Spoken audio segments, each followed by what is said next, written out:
autre point, c'est sur la question de l'avocat. Nous sommes plusieurs à penser que ce serait une réforme fondamentale, une de ces réformes domino qui peuvent vraiment tout changer pour les enfants placés.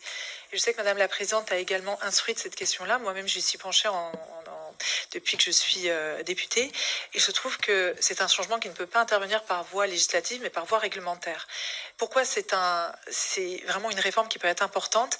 On sait tous que un enfant, pour se développer, a besoin d'avoir des liens d'attachement durables, solides, de confiance avec un adulte de référence.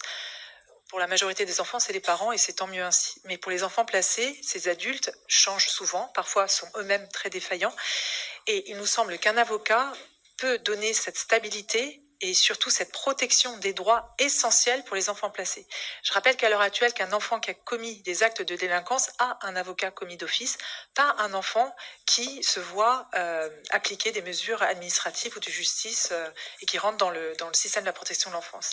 Est-ce que vous pouvez nous donner votre position là-dessus? Merci. Le sujet important des avocats, c'est un sujet ancien. Alors, j'ai deux options, soit je vous réponds rapide et je vous dis c'est la justice, soit je vais un peu plus loin et je vous dis que ça mérite d'être regardé.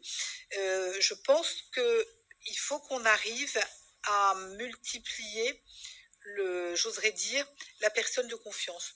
Un avocat, pourquoi pas, mais est-ce que on a aussi des tiers de confiance dès lors qu'on les a, pourquoi pas valorisés, pourquoi pas en partie rémunérés? Est-ce que c'est pas une autre approche? En tout cas, ça mérite d'être regardé. Moi, je suis pas fermée à ce stade à regarder toutes les solutions potentielles parce que je suis comme vous très sensible à cette notion d'un référent.